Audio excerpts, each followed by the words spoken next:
تمام مہینوں کا سردار ماہ رمضان اپنی برکتیں اور رحمتیں سمیٹ کر آخر ہماری زندگیوں سے رخصت ہو ہی گیا۔ اللہ تعالی ہماری زندگیوں میں بار بار اس ماہ کو لائے اور ہمیں اس کی برکتوں اور رحمتوں کو سمیٹنے کی توفیق دیتا رہے، آمین۔ اللہ تعالیٰ نے اس کائنات میں خاص نظام قائم کیا ہے جس کے مطابق تمام چیزیں یکساں اور برابر درجے کی نہیں ہیں، بلکہ اللہ تعالیٰ نے بعض مقامات کو یعنی جگہوں کو بعض مقامات کو بعض مقامات پر، بعض اوقات کو بعض اوقات پر، بعض دنوں کو بعض دنوں پر، بعض راتوں کو بعض راتوں پر اور بعض مہینوں کو بعض مہینوں پر فضیلت عطا فرمائی ہے۔ تقریباً تمام ہی چیزوں میں یہ افضل اور مفضول کا سلسلہ اللہ نے رکھا ہے۔ بیت اللہ میں نماز پڑھنا 1,00,000 نمازوں کے برابر ثواب رکھتا ہے۔ مسجد نبوی میں نماز پڑھنا 50,000 نمازوں کے برابر ثواب رکھتا ہے۔ عرفہ کا روزہ 2 سال کے گناہوں کا کفارہ ہو جاتا ہے۔ شب قدر 1,000 مہینے سے بہتر ہے۔ رمضان تمام مہینوں کا سردار ہے، اس میں نیکیوں کا ثواب 70 گنا تک بڑھا دیا جاتا ہے، اور اس ماہ میں کی گئی نفلی عبادت دیگر ایام کے فرضوں کے برابر ثواب رکھتی ہے۔ تو یہ اللہ تعالیٰ کا بنایا ہوا نظام ہے۔ یہ سب خدا کی رحمت ہے جو اپنے بندوں پر بارش کے قطرات کی طرح برستی ہے۔ غور طلب یہ بھی ہے کہ دیگر مہینوں کے مقابلے میں اس ایک ماہ کو اتنی فضیلت سے آخر کیوں نوازا گیا؟ آخر کیا وجہ ہے کہ ایک مہینے کو اتنی فضیلت دے دی گئی دیگر مہینوں پر؟ تو ذرا توجہ سے یہ بات سمجھ میں آتی ہے کہ اللہ تعالیٰ اپنے بندوں پر نہایت ہی کریم ہے۔ وہ جانتا ہے کہ میرے بندے سال بھر اس قدر مشقت برداشت نہیں کر سکتے، اس لیے اس نے صرف ایک مہینے کو روزوں اور مخصوص احکامات کے لیے چنا اور سال کے باقی 11 مہینوں میں حلال روزی اور حلال کھانے پینے کی اجازت دے دی۔ سال میں 1 مہینے کے روزے اسی لیے فرض کیے گئے جیسا کہ ارشاد ربانی ہے کہ رمضان کے روزے فرض کیے گئے ہیں بندوں کی اس امید پر کہ شاید وہ متقی اور پرہیزگار بن جائیں۔ مفہوم ہے آیت کا، سورہ بقرہ آیت نمبر 183۔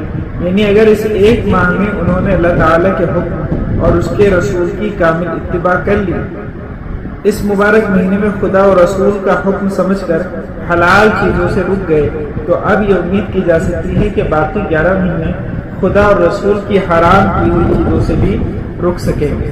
یعنی ایک مہینے حلال چیزوں سے روک کر دیکھا کہ اللہ اور اس کے رسول کے کہنے پر رکتے ہیں کیا؟ جب 1 مہینے رک گئے تو اب یہ امید کی جا سکتی ہے کہ اگر وہ کوشش کریں گے تو کیا ہوگا؟ 11 مہینے کم سے کم حرام چیزوں سے رک سکیں گے۔ لیکن اللہ تعالیٰ ہمارے حال پر رحم فرمائے۔ ہم نے تو یہ سمجھ لیا کہ اس ایک مہینے میں جو کچھ نیکی ہو سکے کر لو، اس کے بعد اللہ اللہ خیر صلی اللہ۔ یاد رہے ایسا کرنا گویا کہ رمضان المبارک کی ناقدری کرنا ہے، اس لیے کہ رمضان المبارک کا مہینہ تو ہمیں تقوی کا سبق سکھانے آیا تھا، اس کے گزرتے ہی اس سبق کو بھول جانا ہرگز درست قرار نہیں دیا جا سکتا۔ فقط 1 ماہ چند رسمی سی عبادتوں کے کر لینے سے ہم تمام تر ذمہ داریوں سے آزاد نہیں ہو سکتے۔ یعنی ایسا نہیں کہ صرف 1 مہینہ آپ نے عبادتیں کر لی، اللہ اور اس کے رسول کا حکم مان لیا اور باقی 11 مہینے آزاد ہو گئے۔ رمضان کے عبادت گزاروں کو سال کے باقی 11 مہینوں میں بھی اللہ تعالیٰ کی عبادت اور اس کے احکام پر عمل کرنا لازم ہے۔ یہ نہیں کہ 27 رمضان یا 4 رات یا عید کی نماز تک اللہ اللہ کر کے اس کے بعد سنیما ہال میں جا بیٹھیں، مسجدوں کو خیر بات کہہ دیں، جمعہ نماز پڑھنے کو کافی سمجھیں۔ یہ تو نہایت مہلک شیطانی دھوکہ ہے۔ نماز ہر دن رات میں 5 وقت فرض ہے، لیکن کیا کیجیے رمضان میں تراویح اور تہجد پڑھنے والے بھی نہ جانے کتنے ہیں جو غیر رمضان میں فرض نمازوں کی بھی پرواہ نہیں کرتے۔ تو یہ رویہ درست نہیں ہے۔ شاید انہیں شیطان یہ فریب دیتا ہے کہ اب تو تیرے گناہ معاف ہو چکے، طاقت بھر رمضان میں عبادت بھی کر چکا، رمضان بھر کے روزے بھی رکھ لیے، مہینہ بھر تراویح بھی پڑھ لی، اب ذرا دنیا کے کام کاج سنبھال۔ تو پہلی بات تو یہ سب سوچنے کی ہے کہ ہم رمضان میں کتنی عبادت کرتے ہیں۔ تراویح کی جلدی کچھ اٹھک بیٹھک یا کھانے کا نظام دوپہر اور رات کے بجائے صبح و شام کرنے کے سوا ہماری زندگی میں کیا تبدیلی آتی ہے؟ اگر ایمانداری کے ساتھ اپنے معمولات کا جائزہ لیں تو معلوم ہوگا کہ ہمیں رمضان چلانے کے سوا کچھ بھی حاصل نہیں ہوتا. بس کہتے رہتے ہیں کہ رمضان ہے رمضان ہے، لیکن صحیح طور پر اگر ہم دیکھیں تو کوئی خاص فرق پڑتا نہیں.